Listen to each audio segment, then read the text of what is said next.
Hello dear students, welcome to the business studies class. What we are going to study today, we are going to understand the merits and limitations of departmental undertakings. Okay. So in the previous class we have already learned what do you mean by departmental undertakings and what are its features. Today we are going to understand that what are its merits and limitations. See, we cannot use the word demerits. They are not negatives. They are the limitations, okay, the constraints which are not allowing them to perform yet more better. So understand the word meaning, that is limitation. ಇವತ್ತಿನ ಕ್ಲಾಸದ ವಿಷಯ ಏನೈತೆ ನೋಡ್ರಿ, ಇಲಾಖಾ ಉದ್ದಿಮೆಗಳ ಅನುಕೂಲತೆ ಮತ್ತು ಮಿತಿಗಳು. ನಾವು ಪ್ರೀವಿಯಸ್ ಕ್ಲಾಸದಲ್ಲಿ ಏನು ತಿಳ್ಕೊಂಡಿವಿ, ಇಲಾಖಾ ಉದ್ದಿಮೆಗಳು ಅಂದರೆ ಏನು ಮತ್ತು ಅದರ ಸೂಕ್ತ ಲಕ್ಷಣಗಳು ಯಾವ್ಯಾವ ಅದಾವ. ಇವತ್ತಿನ ಕ್ಲಾಸದಲ್ಲಿ ನಾವು ಏನು ತಿಳ್ಕೊಳ್ಳೋದು ನೋಡ್ರಿ, ದಟ್ ಈ ಇಲಾಖಾ ಉದ್ದಿಮೆಗಳ ಅನುಕೂಲತೆಗಳು ಏನೇನದಾವು ಮತ್ತು ಅದರ ಮಿತಿಗಳು ಏನೇನದಾವು. Okay, so let us first focus on the positives, that is the merits. Now please remember that the departmental undertakings are formed by the ministries.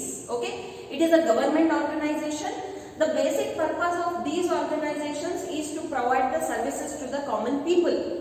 Okay, and of course to earn some revenue for the government also. These departments are directly headed by the ministers. Okay, and the functioning is taken care by the ministry. Various IAS officers and civil servants are appointed to manage the operations of these kind of departmental organizations or undertakings. Okay, so one math even ತಿಳ್ಕೊಳ್ಳೋಕ್ಕಿಂತ ಮೊದಲು ಸ್ವಲ್ಪ revision ಮಾಡ್ಕೊಳ್ಳಿ. ಇಲಾಖಾ ಉದ್ದಿಮೆಗಳು directly ಸಚಿವಾಲಯದಿಂದ ಕಾರ್ಯನಿರ್ವಹಿತ ಆಗ್ತೈತಿ, ಅಂದ್ರೆ ಅದ್ರ ಕಾರ್ಯಭಾರ ಎಲ್ಲ ಅವರನ್ನ ನಡೆಸ್ತಾರೋ. ಮತ್ತೆ ಏನ್ ಮಿನಿಸ್ಟರ್ಸ್ ಇರ್ತಾರೋ ಅವರನ್ನ ಏನಾಗ್ತಾರೋ ಈ ಡಿಪಾರ್ಟ್ಮೆಂಟಲ್ ಅಂಡರ್ಟೇಕಿಂಗ್ಸ್ ಗೆ ಅಥವಾ ಈ ಇಲಾಖಾ ಉದ್ದಿಮೆಗಳಿಗೆ ಡೈರೆಕ್ಟ್ಲಿ ಏನಿರ್ತಾರೋ ರೆಸ್ಪಾನ್ಸಿಬಲ್ ಇರ್ತಾರೋ.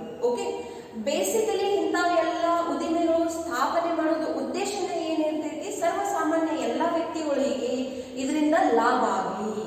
ಓಕೆ, ಸೊ ಅವರಿಗೆ ಸೇವೆ ಸಿಗ್ಲಿ, ಕಮ್ಮಿ ದರದಲ್ಲಿ ಅವರಿಗೆ ಬೆನಿಫಿಟ್ಸ್ ಆಗಲಿ ಅಂತ ಬೇಸಿಕ್ ಹೇತು ಇರ್ತೈತಿ. ಮತ್ತೆ ಯಾವುದೇ ಗವರ್ಮೆಂಟ್ ಇರಲಿ, ಅವ್ರದ್ದು ಪ್ರೈಮ್ ಅಬ್ಜೆಕ್ಟಿವ್ ಏನಿರಬೇಕು, to serve the society by large, not by segments.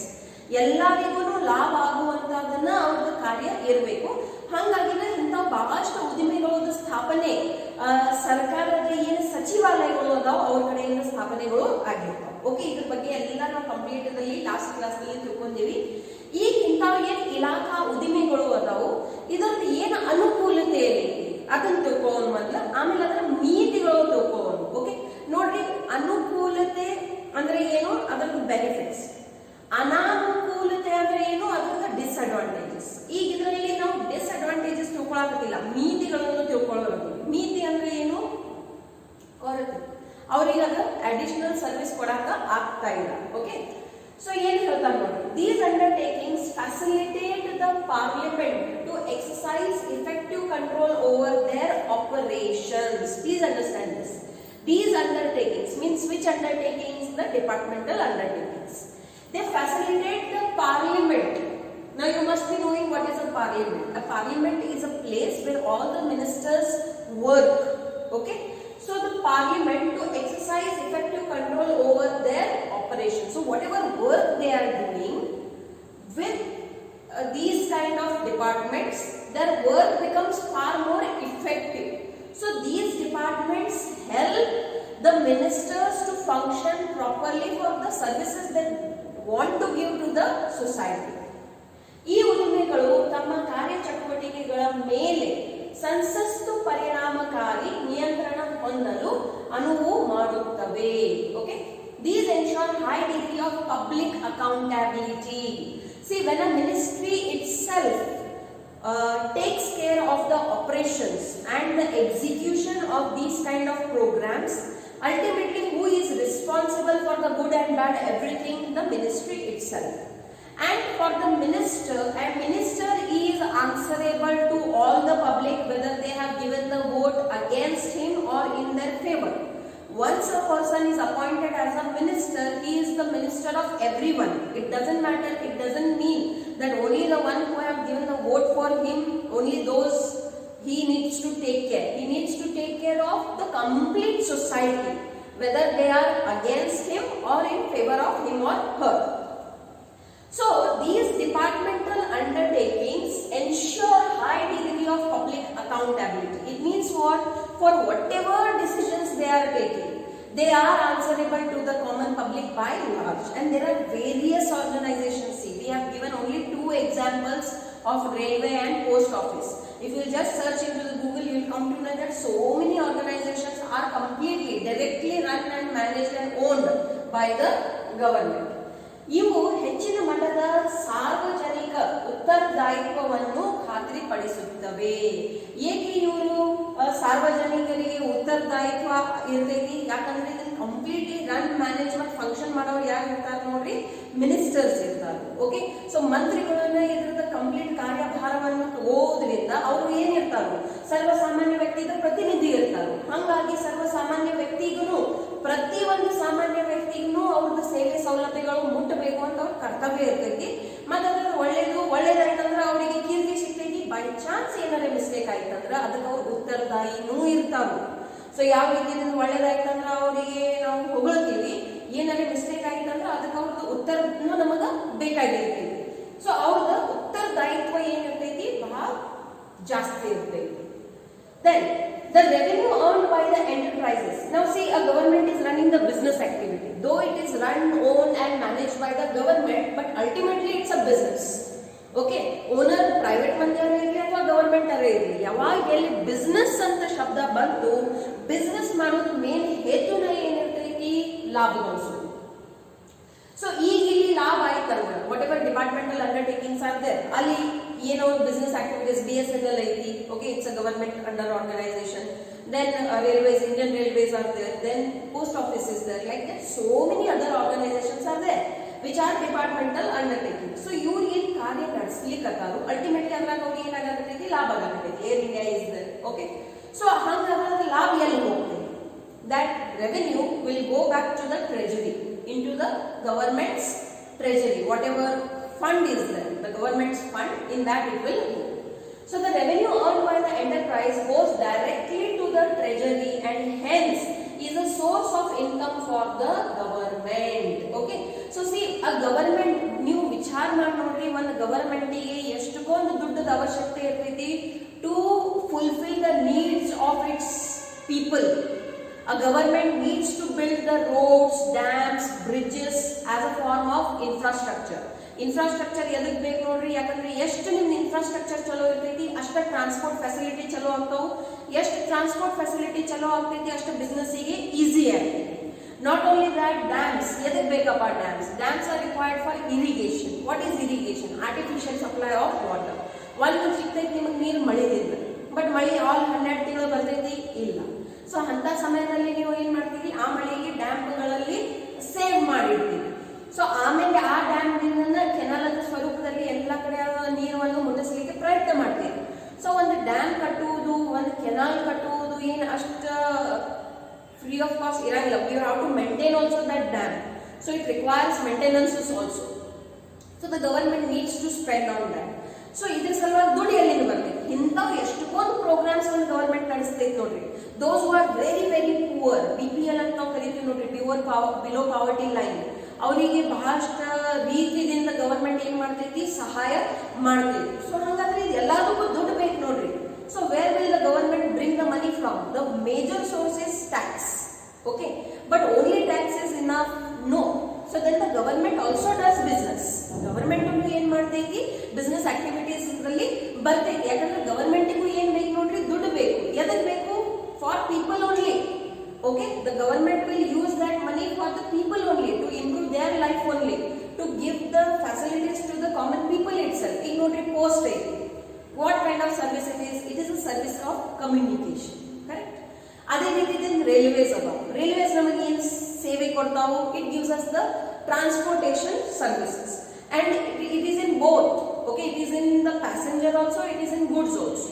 Same is the service given by post also. ಅದರಲ್ಲಿ ನೀವು ಗೂಡ್ಸ್ ಏನಾದ್ರೆ ಕುರಿಯರ್ ಸರ್ವಿಸಸ್ ಆಯ್ತು, ಅಫ್ಕೋರ್ಸ್ ಈ ಪ್ರೈವೇಟ್ ಭಾಳ ಬಂದ್ಬಿಟ್ಟಾವ ಕುರಿಯರ್ ಸರ್ವಿಸಸ್ ಅಲ್ಲಿ. ಬಟ್ ದೆನ್ ಟು ಇನ್ನೂ ತನಕ ಸೇಫ್ ಅಂಡ್ ಸಿಕ್ಯೂರ್ಡ್ ಅಂತ ಹೇಳಿದ್ವಿ ಅಂದ್ರೆ the Indian post rank 1 in that. So ಈ ರೀತಿಯಿಂದ ಗವರ್ಮೆಂಟ್ ಏನ್ ಮಾಡ್ತೈತಿ, ಬಹಳಷ್ಟು ಬಿಸ್ನೆಸ್ ಆಕ್ಟಿವಿಟೀಸ್ ಮಾಡದೈತಿ. ಬೇಸಿಕ್ ಅವ್ರ ಹೇತು ಏನೈತಿ, what is the major objective to provide the service. Along with that they are earning profit. Private ದಾಗ ಏನಿರ್ತೈತಿ, the main objective is to earn profit, along with that they are giving service. So priorities change ಆಗ್ತಾವ. But ಇಲ್ಲೂ ಒಂದು government ಕಂಪನಿನೂ ಏನ್ ಮಾಡಾಕತ್ತೈತಿ ನೋಡ್ರಿ, ಅಥವಾ ಒಂದು government departmental undertaking ಏನ್ ಮಾಡಾಕತ್ತೈತಿ, it is running the business for profit only. So the revenue earned by the enterprise goes directly to the treasury.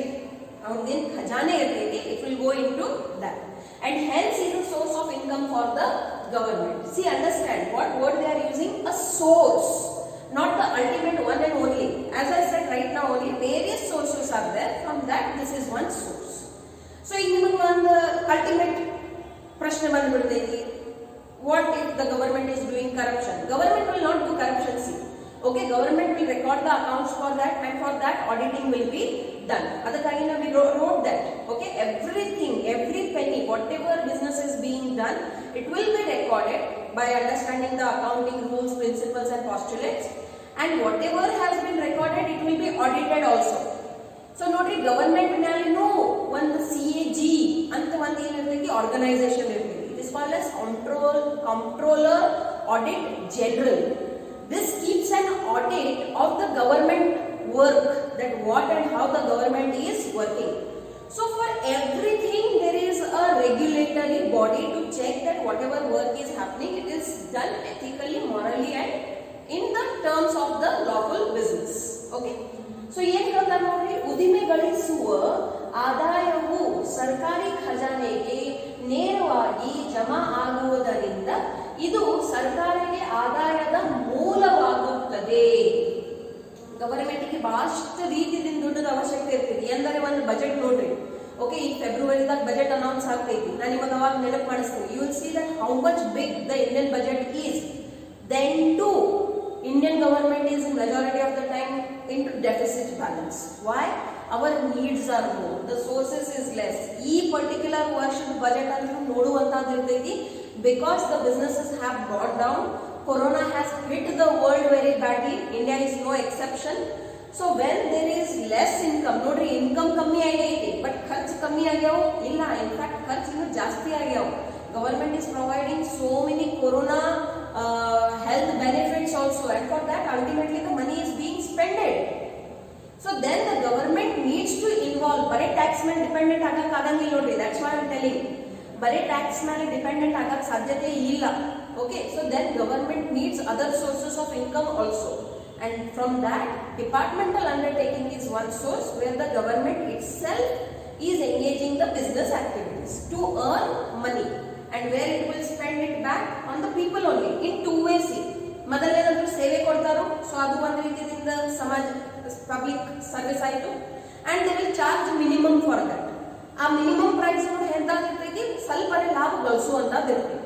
So minimum price ಒಳಗೆ ನೀವು ಸರ್ವಿಸಸ್ ಕೊಡಾಕತ್ತೀರಿ, ಅಂಡ್ ಅದರಾಗ ನಿಮಗೆ ಪ್ರಾಫಿಟ್ ಆಗತೈತಿ. ಅಗೇನ್ ಅದರ್ ದುಡ್ಡನ್ನು ನೀವು ಉಪಯೋಗ ಮಾಡಿ ಇನ್ನಷ್ಟು ಸೇವೆಗಳನ್ನು ಬೆಟರ್ ಒಳಗ ಮಾಡ್ತೀವಿ. ಓಕೆ, ಸೊ ಉದಿಮೆ ಗಳಿಸುವ ಆದಾಯವು ಸರ್ಕಾರಿ ಖಜಾನೆಗೆ ನೇರವಾಗಿ ಜಮಾ ಆಗುವುದರಿಂದ ಇದು ಸರ್ಕಾರಕ್ಕೆ ಆದಾಯದ ಮೂಲವಾಗುತ್ತದೆ. What is the next? Where national security is concerned. Now see, national security is very very important.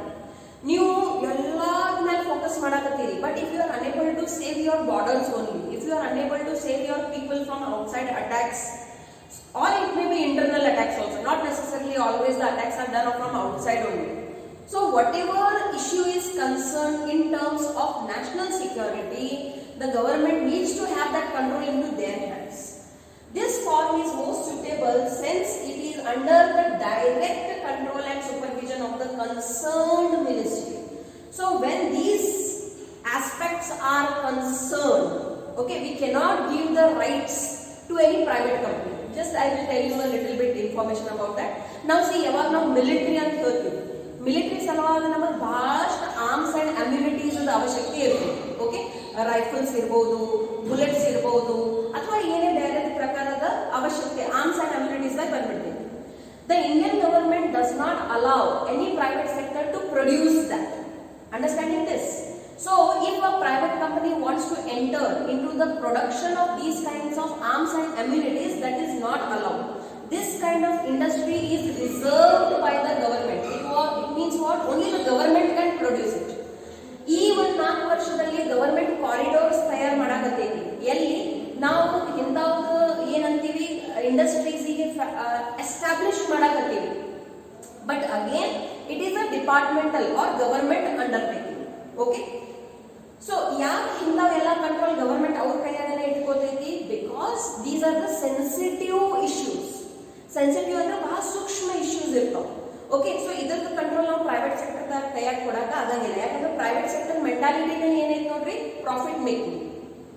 Whereas the mentality of the public sector is service. Okay, that's the major difference. ಸಂಬಂಧಿಸಿದ ಸಚಿವಾಲಯದ ನೇರ ನಿಯಂತ್ರಣ ಮತ್ತು ಮೇಲ್ವಿಚಾರಣೆಯಲ್ಲಿ ಕಾರ್ಯನಿರ್ವಹಿಸುವ ಈ ಪ್ರಕಾರದ ಉದಿಮೆಯು ರಾಷ್ಟ್ರೀಯ ಭದ್ರತೆ ದೃಷ್ಟಿಯಿಂದ ಅತಿ ಹೆಚ್ಚು ಸೂಕ್ತವಾಗಿದೆ. ಅದಕ್ಕಾಗಿನ ಇಂಥವೆಲ್ಲ ಏನು ಆಸ್ ಐ ಟೋಲ್ಡ್ ಯು, ನಾ ಈಗ ತಾನೇ ನಿಮಗೆ ಹೇಳಿದ್ನಿ ದಟ್ ಸಪೋಸ್ ಈಗ security, national security point of view ದಿಂದ ಯಾವ್ದಾರ ಕಂಪನಿ ಐತಿ, ಅದ್ರದ್ದು ಪ್ರೊಡಕ್ಷನ್ ಕೆಲಸ ನಾವು ಪ್ರೈವೇಟ್ ಸೆಕ್ಟರಿಗೆ ಕೊಡಕ್ಕಾಗಂಗಿಲ್ಲ. ಕಂಪ್ಲೀಟ್ಲಿ ಅದ್ರದ್ದು ಚಾರ್ಜ್ ಯಾರು ಇಟ್ಕೋತಾರೋ ಗವರ್ಮೆಂಟ್ ಅವ್ರ ಕೈಯಾಗನೇ ಇಟ್ಕೋತೈತಿ. ಎದಕ್ಕಂದ್ರ ಯಾವಾಗಲೇ ಏನಾರ ಎಮರ್ಜೆನ್ಸಿ ಬಂತಂದ್ರೆ ಗವರ್ಮೆಂಟ್ ಅದಕ್ಕೆ ಡಿಸಿಷನ್ ಕ್ವಿಕ್ಲಿ ತಗೋಬಹುದು. ಒಂದು ಮತ್ ಮಹತ್ವದ ಏನ್ ಬಹಳ ಸೆನ್ಸಿಟಿವ್ ಮಾಹಿತಿ ಇರ್ತೈತಿ, ಅದು ಬಾಹ್ಯ ವಾತಾವರಣದಲ್ಲಿ ಬರಬಾರದು. So it can control the information also. That's why also. Okay, so these okay are the merits of the departmental undertakings. But nobody, there is, as the saying goes, there is nothing perfect on this planet. ಈ ಜಗತ್ತದಲ್ಲಿ ಯಾವುದು ಅಗದಿ ಪರಿಪಕ್ವ perfect ಇದ್ದು ಅಂತದ್ದು ಏನೂ ಇಲ್ಲ. So ಅದೇ ರೀತಿಯಿಂದ department undertakings ದಾಗಲೂ ಏನದಾವು ನೀತಿಗಳು ಅದಾವು. So let us understand what are the limitations of departmental undertakings. The departmental undertakings fail to provide flexibility which is essential for the smooth operations of the business. Notary, departmental undertakings are run, owned and managed by the government. Government ಭಾಳಷ್ಟು rules and regulations ಆಧಾರ ಮೇಲೆ ಏನ್ ಮಾಡ್ತೈತಿ, ಕಾರ್ಯವನ್ನು ನಿರ್ವಹಿಸ್ತೈತಿ. ಈಗ ಏನ್ business environment ಐತಿ, that will change completely and very quickly, very fast. Now business environment means what? Business ಮೇಲೆ ಬಹಳಷ್ಟು ಪರಿಸರದ ಪ್ರಭಾವ ಇರುತ್ತೆ. Like technology is there, social environment is there, cultural environment is there, political environment is there, so many economic environment is there. ಬಹಳಷ್ಟು ಪರಿಸರದ direct indirect ಒಂದು business ಮೇಲೆ ಪ್ರಭಾವ ಬೀಳ್ತೈತಿ. ಹೆಂಗ್ ಬಾಹ್ಯ ಪರಿಸರ ಚೇಂಜ್ ಆಗ್ತೈತಿ, ಇಮ್ಮಿಡಿಯೇಟ್ಲಿ ಬಿಸ್ನೆಸ್ ದಲ್ಲಿ ಕೆಲಸ ಮಾಡೋ ಪದ್ಧತಿ ಏನಾಗಬೇಕು, ಚೇಂಜ್ ಆಗ್ತೈತಿ. ಯಾರು ಇದನ್ನ ಚೇಂಜ್ ಮಾಡ್ಕೋತಾರೋ ಅವರು ಸರ್ವೈವ್ ಮಾಡ್ತಾರೋ ಮತ್ತು ಇಮಿಡಿಯೇಟ್ ಆಗಿ ಬಹಳಷ್ಟು ಲಾಭವನ್ನು ಗಳಿಸಕ್ಕೆ ಸಾಧ್ಯತೆ ಆಗ್ತೈತಿ. But the companies which resist this change are they do this change slowly, ಅವರಿಗೆ ಇದರ ಬೆನಿಫಿಟ್ ತಗೊಳಕ ಆಗಂಗಿಲ್ಲ. So being a government undertaking, ಇಲ್ಲಿ ಫ್ಲೆಕ್ಸಿಬಿಲಿಟಿ ಬಹಳ ಕಮ್ಮಿ ಇರ್ತೈತಿ. And as they lack the flexibility because they have a very rigid rules and regulations. Some of the rules and regulations will be very much outdated, which have no use now. But still, because it is a government organization, they cannot argue about it. Neither the changes will be made very quickly. The changes will happen, but it will happen slowly and steadily. So it is a major limitation for a departmental undertaking. ಇಲಾಖಾ ಉದ್ದಿಮೆಗಳು ವ್ಯವಹಾರದ ಸುಸೂತ್ರ ನಿರ್ವಹಣೆಗೆ ಅವಶ್ಯಕವಾದ ನಮನೀಯತೆಯನ್ನು ಒದಗಿಸಲು ವಿಫಲವಾಗಿವೆ. Okay, ಯಾಕಂದ್ರೆ ನೋಡ್ರಿ business ಹೆಂಗಿರ್ತೈತಿ, ಬಹಳ ಡೈನಾಮಿಕ್ ಇರ್ತೈತಿ, ಬಹಳ ಚಲನಶೀಲ ಇರ್ತೈತಿ. ಬಹಳಷ್ಟು ಕ್ವಿಕ್ಲಿ ಅದರಾಗ ಪರ್ಯಾವರಣ ಏನಾಗ್ತೈತಿ, ಪರಿಸರ ಏನಾಗ್ತೈತಿ, ಚೇಂಜ್ ಆಗೋದಿರ್ತೈತಿ. ಸೊ ಅದ್ರ ತಕ್ಕಂಗ ನೀವು ಚೇಂಜ್ ಆದ್ರಿ ಅಂದ್ರೆ ಬದುಕ್ತೀರಿ, ಅದರ್ವೈಸ್ ಸರ್ವೈವ್ ಆಗೋದು ಕಠಿಣ ಐತಿ. ಬೆಸ್ಟ್ ಎಕ್ಸಾಂಪಲ್ ಈಗ ತಗೋರಿ. ಓಕೆ, ಈ ಕೊರೋನಾ ಕಾಲದಲ್ಲಿ ಮೇಜರ್ ಇಂಪ್ಯಾಕ್ಟ್ ಯಾವ ಸೆಕ್ಟರ್ ಮೇಲೆ ಬಿದ್ದೈತಿ, ಎಜುಕೇಶನಲ್ ಸೆಕ್ಟರ್ ಮೇಲೆ ಬಿದ್ದೈತಿ. ಉಳಿದಿದ್ದೆಲ್ಲ ಸೆಕ್ಟರ್ ಬೌನ್ಸ್ ಬ್ಯಾಕ್ ಆಗ್ಯಾವ ನೋಡ್ರಿ. But education is the one sector which has been affected the most. So then the one who have adapted the technology quickly, ಈಗ ನಿಮ್ಮ ಕ್ಲಾಸಸ್ ಆಫ್ಲೈನ್ ನಡೆಯಕತ್ತಿಲ್ಲ, ಆನ್ಲೈನ್ ನಡೆಯಕತ್ತಿಲ್ಲ. ಸೊ ಯಾರು ಇದನ್ನು ಕ್ವಿಕ್ಲಿ ಅಡಾಪ್ಟ್ ಮಾಡ್ಕೊಂಡಾರು ಅವ್ರು ಎಲ್ಲರೂ ಸರ್ವೈವ್ ಮಾಡ್ಯಾರ. ಯಾರು ಇನ್ನೂ ತನಕ ವಿಚಾರಣೆ ಮಾಡಕತ್ತಾರ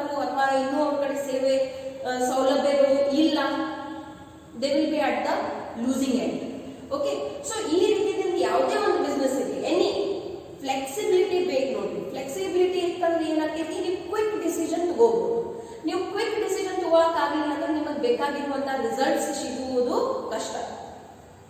The employees or heads of the departments of such undertakings are not allowed to take independent decisions. Why they are not allowed to take independent decisions? Because they are government employees.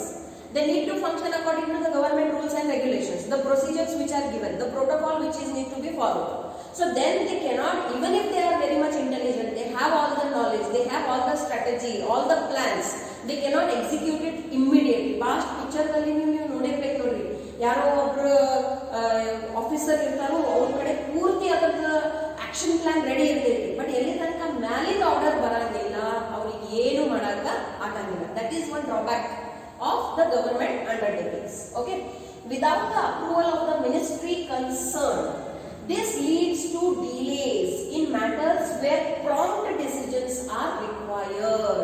Because in one hierarchy irteti, in one head position irtavu, adha you compulsorily follow madabeku.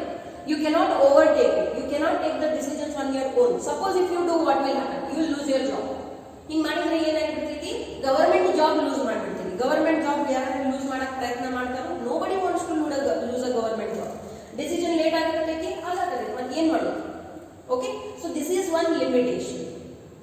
ಈ ಸಂಸ್ಥೆಯ ಇಲಾಖಾ ನೌಕರರು ಅಥವಾ ಮುಖ್ಯಸ್ಥರು ಸಂಬಂಧಿಸಿದ ಸಚಿವಾಲಯದ ಅನುಮತಿ ಇಲ್ಲದೆ ಸ್ವತಂತ್ರ ನಿರ್ಧಾರಗಳನ್ನು ಕೈಗೊಳ್ಳಲು ಸಾಧ್ಯವಿಲ್ಲ. ಅವ್ರ ಕಡೆ ಎಷ್ಟೇ ಬುದ್ಧಿ ಇರಲಿ, ಶಕ್ತಿ ಇರಲಿ, they have that all ability, ಎಲ್ಲ ಅವ್ರ ಕಡೆ ಸ್ಕಿಲ್ ಸೆಟ್ ಐತಿ, ಬಟ್ ಎಲ್ಲಿ ತನಕ ಮ್ಯಾಲಿಂದ ಆರ್ಡರ್ ಬರಂಗಿಲ್ಲ ಅವ್ರಿಗೆ ಏನು ಮಾಡಕ್ ಸಾಧ್ಯತೆ ಇಲ್ಲ. ಇದು ತ್ವರಿತ ನಿರ್ಧಾರಗಳನ್ನು ಕೈಗೊಳ್ಳಬೇಕಾದ ವಿಷಯಗಳಲ್ಲಿ ವಿಳಂಬಕ್ಕೆ ಎಡೆ ಮಾಡಿಕೊಡುತ್ತದೆ. ಓಕೆ, ತ್ವರಿತ ಬಹಳ ಸತ್ಯ ನೋಡ್ರಿ, ಎಮರ್ಜೆನ್ಸಿ ಸಿಚುವೇಶನ್ಸ್ ಇರ್ತಾವ, ರೈಟ್ಸ್ ಆಗಿಬಿಟ್ಟಾವ, ಹಿಂಗ್ ತಗೊಂಡ್ಬಿಟ್ರಿ ದಂಗೆಗಳು ಆಗಿಬಿಟ್ಟಾವ. ಓಕೆ, ಅಲ್ಲಿ ಯಾರೋ ಒಬ್ರು ಒಂದು ಗವರ್ಮೆಂಟ್ ಆಫೀಷಿಯಲ್ ಇದ್ದಾರೆ ಅಂತ ತಿಳ್ಕೊಳ್ಳಿ, just imagine. Can that particular person take the decision on his own? No. He has to wait for his higher officer to get the order for. That officer needs to get the order from the other higher officer. That needs to wait for the other higher officer. So due to this hierarchy, sometimes where the decisions needs to be taken very quickly, it gets delayed. Because it is the procedure. They need to follow the procedure. Okay? So that becomes a limitation. Next, ಏನು ಹೇಳ್ತಾರೆ ನೋಡಿ, these enterprises are unable to take advantage of business opportunities. ಈಗ ಇದು ಬಹಳ ಮಹತ್ವದ ನೋಡಿ, ಲೈಫ್ದಲ್ಲಿ ನಿಮಗೆ ಸತತವಾಗಿ ಅಪಾರ್ಚುನಿಟೀಸ್ ಸಿಗ್ತಾವ, ಬಟ್ ಸಮಸ್ಯೆ ಏನೈತಂದ್ರೆ ನಿಮಗೆ ನೆಕ್ಸ್ಟ್ ಟೈಮ್ ಏನು ಅಪಾರ್ಚುನಿಟಿ ಸಿಗ್ತೈತಿ, it won't be the same as you had received earlier.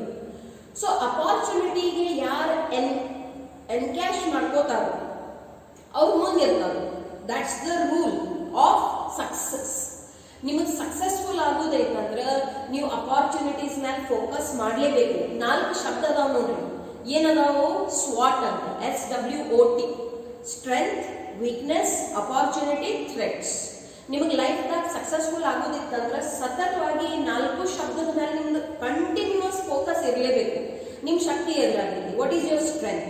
Okay, ನಿಮ್ದು ವೀಕ್ನೆಸ್ ಎದುರಾಗೈತಿ, ಅದ್ರಲ್ಲಿ ನೀವು ಓವರ್ಕಮ್ ಮಾಡ್ಲಿಕ್ಕೆ ಟ್ರೈ ಮಾಡಕತ್ತೀರಿ, ಬಟ್ ಇನ್ನೂ ತನಕ ಅದು ಓವರ್ಕಮ್ ಮಾಡಕ್ ಆಗಂಗಿಲ್ಲ. ಕೆಲವೊಬ್ಬರದ ಆಂಗರ್ ಇಶ್ಯೂಸ್ ಇರ್ತಾವ ನೋಡಿ. ಓಕೆ, ದೆನ್ ಅಪಾರ್ಚುನಿಟೀಸ್, ಯಾವಾಗ ನೀವು ಒಂದು ಪರ್ಟಿಕ್ಯುಲರ್ ಬಿಸ್ನೆಸ್ ಆಗದೆ, ಈಗ ಇದೇನು ಆನ್ಲೈನ್ ನಡೆಯಕತ್ತೈತಿ, ಸೊ ಇದನ್ನ ನೀವು ಆಸ್ ಅನ್ ಅಪಾರ್ಚುನಿಟಿನೂ ತಗೋಬಹುದು. ನೀವು ಇದನ್ನ ಆಸ್ ಅ ಅಪಾರ್ಚುನಿಟಿ ತಗೋಬಹುದು to prepare for other exams, because you are saving your time in to travelling from one place to another and so many other time you are saving. Okay, so you can understand in that way. I being a teacher, I will assume it as an opportunity. Na online education salವಾಗಿ ready ಆಗತ್ತೆ, ಇದು one kind of ನನ್ನ training ನಡೆಯಕತ್ತೆ. Okay, so ನಾನು ಭವಿಷ್ಯದಲ್ಲಿ completely online ಹೋಯ್ತಂದ್ರೂ I am ready for it. ಬೇರೆ teacher suppose ಯಾರು ಅದನ್ನ ಮಾಡಕ್ ಆಗ್ತಾ ಇಲ್ಲ ಅಂದ್ರೆ that is their loss. So ಎಲ್ಲದ್ರಾಗ ನೀವು ಏನ್ ನೋಡ್ಬೇಕು? ಅಪಾರ್ಚುನಿಟಿ ನೋಡ್ಬೇಕು, ಮತ್ತೆ ಅಪಾರ್ಚುನಿಟಿ ನೀವು ಏನ್ ಮಾಡ್ಬೇಕು? ಇಮಿಡಿಯೇಟ್ಲಿ ಕ್ಯಾಚ್ ಮಾಡ್ಕೋಬೇಕು. ಅಂದ್ರೆ ನೀವು ಏನಾಗ್ತೀರಿ? ಸಕ್ಸಸ್ಫುಲ್ ಆಗ್ತೀರಿ. ಪ್ರೈವೇಟ್ ಸೆಕ್ಟರ್ಸ್ ಅದಕ್ಕನ್ನ ಎಷ್ಟು ಪ್ರಾಫಿಟೇಬಲ್ ಅದಾವ ನೋಡ್ರಿ, because they are flexible, they can take the decisions very quickly, they can encash the opportunities quickly, and that's why they are ahead of everybody. ಅದಕ್ಕಾಗಿ ನಾವು ಎಲ್ಲರಿಗಿಂತ ಮುಂದದ, ಹಾಗಾಗಿ ಜಾಸ್ತಿ ದುಡ್ಡನ್ನು ಅರ್ನ್ ಮಾಡ್ತೀವಿ. ನಾವು ಎಲ್ಲರೂ ಆನ್ಲೈನ್ ಎಜುಕೇಶನ್ ಇವತ್ತು ಆಗತ್ತೀವಿ, ಕೊರೋನಾ ಬಂದೈತಂತ, ಬಟ್ ನೀವು ಬೈಜು ಅಂತ ಹೆಸರು ಕೇಳಿರ್ಬೋದು. ಬೈಜು ಅಂದ್ರೆ ಇಂಥ ಬಿಸ್ನೆಸ್ ಯಾವಾಗಿಂದ ಮಾಡಾಕತ್ತೀವಿ, isn't it? ಸೊ ಅವ್ರು ಈ ಕಾಲದಲ್ಲಿ, ಈಗಿನ ಕೊರೋನಾ ಕಾಲದಲ್ಲಿ ಅವ್ರು ಎಷ್ಟು ಪ್ರಾಫಿಟ್ ಗಳಿಸಿರ್ಬೋದು ನೀವು ಜಸ್ಟ್ ವಿಚಾರ ಮಾಡಿ ನೋಡ್ರಿ ಅಥವಾ ಗೂಗಲ್ ಮಾಡಿ ನೋಡ್ರಿ. Okay, so what is required to take the advantage of business opportunity is required, which is not possible or very slow into departmental undertakings. ಯಾಕಂದ್ರೆ ನಿಮ್ಮ ತಲೆಯಲ್ಲಿ ಏನು ಐಡಿಯಾ ಬಂದೈತಿ ಅದು ನೀವು 100 ಮಂದಿಗೆ ತಿಳಿಸ್ಬೇಕು, ಪ್ರೆಸೆಂಟೇಷನ್ ಕೊಡ್ಬೇಕು, ಅದ್ರ ಸಲ ಫಂಡ್ ಅಪ್ರೂವಲ್ ಮಾಡಿಸ್ಬೇಕು. ನಿಮ್ದು ಏನು ಪ್ಲಾನ್ ಐತಿ ಅದು ಎಕ್ಸಾಕ್ಟ್ಲಿ ಹಂಗ ಇಂಪ್ಲಿಮೆಂಟ್ ಆದಾಗ ಮಾತ್ರ ನಿಮಗೆ ಅದರ ಪ್ರತಿಫಲ ಸಿಗ್ತೈತಿ. So due to this long procedure sometimes the opportunity is lost, because ಇದು ಪ್ರೊಸೀಜರ್ ಕ್ಲಿಯರ್ ಆಗೋದ್ರೊಳಗನ ಆ ಸಮಯ ಹೋಗ್ಬಿಟ್ಟಿರ್ತೈತಿ, ಅಥವಾ ಯಾವುದೋ ಪ್ರೈವೇಟ್ ಸೆಕ್ಟರ್ ಅದ್ರಾಗ ಬಂದು ಅದನ್ನು ಆಲ್ರೆಡಿ ಎನ್ಕ್ಯಾಶ್ ಮಾಡಿ ಮುಂದೆ ಹೋಗ್ಬಿಟ್ಟಿರ್ತಾರೆ. Okay, so the bureaucrats over cautious and conservative approval does not allow them to take risky ventures. Ego nodri, okay, I don't need to give the examples for that. They are not ready to take risk. Okay, why? Because they are accountable to the public. Avadu mistake illa, ಸ್ವಲ್ಪ ಏನಾರ ಹೆಚ್ಚು ಕಮ್ಮಿ ಆಯ್ತಂದ್ರೆ we are only the people who will blame them, isn't it? Okay, so that's why the bureaucrats, what do you mean by bureaucrats? The people who are working in these kind of organizations, they do not take the risk. Okay, so the approach na hengiti over cautious, they will not take any risk, they are always cautious. Yenare mistake agillalla, yenare samasya agillalla, yenare problem agbaardu. So that over cautious and conservative approach, conservative means what? Okay, old method is the best method, old school is the best.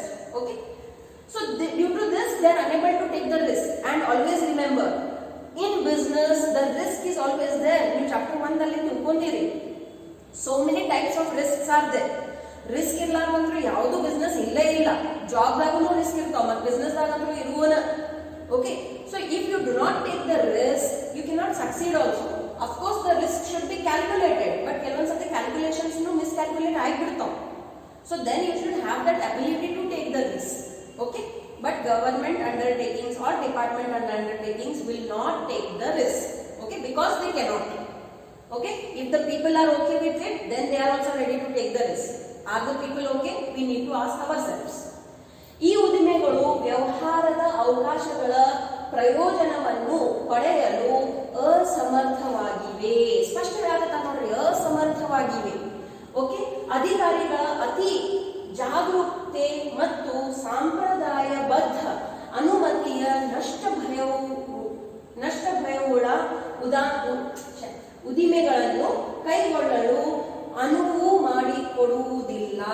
Okay, so ಅವ್ರಿಗೆ always ಅದೊಂದು risk ಇರ್ತೈತಿ, ಭಯ ಇರ್ತೈತಿ. That ಏನಾರೇ ತಪ್ಪಂದ್ರೆ, ಏನಾರೇ mistake ಆಯ್ತಂದ್ರೆ, ಏನಾರೇ ಕೆಟ್ಟ ಪರಿಣಾಮ ಬಂತಂದ್ರೆ, ಸೊ ಇದರಿಂದ ಏನಾಗ್ತೈತಿ, ಬಹಳಷ್ಟು ನೆಗೆಟಿವ್ ಇಂಪ್ಯಾಕ್ಟ್ಸ್ ಇರ್ತಾವ. ಹಾಗಾಗಿ ಏನ್ ಅಧಿಕಾರಿಗಳು ಇರ್ತಾರೋ ಅವರು ಯಾವುದೋ ರಿಸ್ಕ್ ತಗೊಳಕ ರೆಡಿ ಇರಂಗಿಲ್ಲ. ಅವ್ರು ರಿಸ್ಕ್ ತಗೊಳಕ್ ರೆಡಿ ಇಲ್ಲ ಅಂತ ಏನಾಗ್ಬಿಡ್ತಾವ, ಏನ್ ಅವ್ರ ಕಡೆ ಅವಕಾಶಗಳು ಇರ್ತಾವ, ಆ ಅವಕಾಶಗಳನ್ನು ಅವ್ರು ಕಳ್ಕೊಂಡು ಹೋಗ್ತಾರೆ. Okay, then there is a red tapeism in day-to-day operations and no action can be taken unless it goes through the ministry. ಈ ಉದ್ದಿಮೆಯ ದಿನನಿತ್ಯದ ಕಾರ್ಯಚಟುವಟಿಕೆಯಲ್ಲಿ ವಿಳಂಬ ನೀತಿ ಅಂದ್ರೆ ಏನು, ಕೆಂಪು ಪಟ್ಟಿ, that is itself called as red tapeism. ಸಮಸ್ಯೆ ಇದ್ದು ಅಧಿಕಾರದ ಸೂಕ್ತ ಮಾರ್ಗಗಳನ್ನು ಅನುಸರಿಸಿದ ಹೊರತು ಯಾವುದೇ ಕ್ರಮ ಕೈಗೊಳ್ಳಲು ಸಾಧ್ಯವಾಗುವುದಿಲ್ಲ. ಯಾಕಂದ್ರೆ ನೋಡ್ರಿ, ಅಗೇನ್ ಏನಾಗ್ತೈತಿ ನೋಡ್ರಿ, ಆಕ್ಷನ್ ತಗೊಂಡ್ ಬಿಡ್ತಾರೋ, ಮೆಮೊ ಇಶ್ಯೂ ಆಗಿಬಿಡ್ತೈತಿ, ಜಾಬ್ ಕಳ್ಕೊಳ್ಳುವಂತ ಸ್ಥಿತಿ ಬಂದ್ಬಿಡ್ತೈತಿ. ಹಾಗಾಗಿ ಅಲ್ಲಿ ಏನಾಗ್ತೈತಿ ನೋಡ್ರಿ, ಏನ್ ಡೇ ಟು ಡೇ ಆಪರೇಷನ್ಸ್ ಇರ್ತಾವ, they are run slow and steady after checking everything is all fine and good, and then it goes into the delayed action. Okay, that is one limitation. Next, ಏನು ಹೇಳ್ತಾರೆ ನೋಡಿ, departmental undertakings fail to provide flexibility. Yes, next point. There is a lot of political interference through the ministry. Okay, the government will always interfere. Now, for example, RBI is there. Okay, what is RBI? It is a central bank of the nation, our country. That is Reserve Bank of India. Now, who is the chairman of that RBI? Again, the finance minister. So, if the RBI wants to take some strict action against the banks who are not performing properly, can the chairman, can the governor of RBI can take that action quickly? No. Why no? Because they need to take the permission of the finance minister or the concerned ministry. So therefore continuously political interference, ಮತ್ ನೋಡ್ರಿ politicians ಅವ್ರ hidden objectives ಇರ್ತಾವ. Vote bank ಒಂದು ದೊಡ್ಡ ಹೊಲಸ್ game ಐತಿ ಇಂಡಿಯಾದಲ್ಲಿ. Okay, so they need to address that issue. So whatever decisions they are taking, in that of course this political agenda will be there, and due to that a lot of political interference is there into these kind of undertakings, and that will affect the decisions of that undertakings. ಈ ಉದ್ದಿಮೆಯ ವ್ಯವಹಾರಗಳಲ್ಲಿ ಸೂಚಿವಾಲಯದ ಮೂಲಕ ಅತಿ ಹೆಚ್ಚು ರಾಜಕೀಯ ಹಸ್ತಕ್ಷೇಪವಾಗುತ್ತದೆ. Okay, ಇದನ್ನ ನೀವು avoid ಮಾಡಕ್ಕೂ ಬರಂಗಿಲ್ಲ. You cannot say minister not to interfere into the departmental undertaking which comes under his ministry, because ultimately he is accountable for whatever decisions are being taken by the undertaking. So you cannot say no, you cannot interfere into this matter. He has to, because he is the one who is questioned. ಒಳ್ಳೆದಾಯ್ತಂದ್ರೆ ಯಾರು ಅಷ್ಟು ತ್ರಾಸ ತಗೋಂಗಿಲ್ಲ, but ಕೆಟ್ಟದ್ ಒಂದು ಸಮಸ್ಯೆ ಆಯ್ತಂದ್ರೆ everybody will go and question. Okay, so therefore it is required, but idu elli henge manage ಮಾಡಬೇಕು, that is what it needs to be learned. But currently it is a limitation. These organizations are usually insensitive to consumer needs and do not provide adequate services to them. ಮೊನೋಪೊಲಿ ಇರುವುದರಿಂದ ಅವರು again ನೋಡ್ರಿ ಸ್ಥಾಪನೆ ಎದಕ್ಕಾಗೈತಿ, service ಕೊಡೋ ಸಲುವಾಗಿ. But ಆಮೇಲೆ after a certain saturation point they forget the main objective and they are not that much sensitive towards the consumer needs. ಇಷ್ಟೇ ಸಿಗತ್ತಿಲ್ಲ ಅಂತ answer ಬಂದ್ಬಿಡ್ತದೆ ಆಮೇಲೆ. ಓಕೆ, ಈ ಸಂಸ್ಥೆಗಳು ಸಾಮಾನ್ಯವಾಗಿ ಗ್ರಾಹಕರ ಅಗತ್ಯಗಳಿಗೆ ಹೆಚ್ಚು ಸ್ಪಂದಿಸುವುದಿಲ್ಲ ಮತ್ತು ಅವರಿಗೆ ಸಾಕಷ್ಟು ಸೇವೆಗಳನ್ನು ಸಲ್ಲಿಸುವುದಿಲ್ಲ. ಅವ್ರು ಸಲ್ಲಿಸುವುದಿಲ್ಲ ಅಂತ ಮತ್ತೆ ಪ್ರೈವೇಟ್ ಸೆಕ್ಟರ್ ಬದುಕಾಕತ್ತಾವು. ಸಪೋಸ್ ಪಬ್ಲಿಕ್ ಸೆಕ್ಟರ್ ದಿಂದ ಆ ಸರ್ವಿಸಸ್ ಅವ್ರು ಕೊಡಕ್ ಸಾಧ್ಯ ಆಗ್ತಿತ್ತು ಮತ್ತು ಅವ್ರು ಕನ್ಸ್ಯೂಮರ್ ಓರಿಯೆಂಟೆಡ್ ಸರ್ವಿಸಸ್ ಇರ್ತಿದ್ದು, how can a private sector survive only? You should think about it. So a private sector which is charging more higher than the public sector, even after that it has managed to survive and grow. It means what? The approach is different.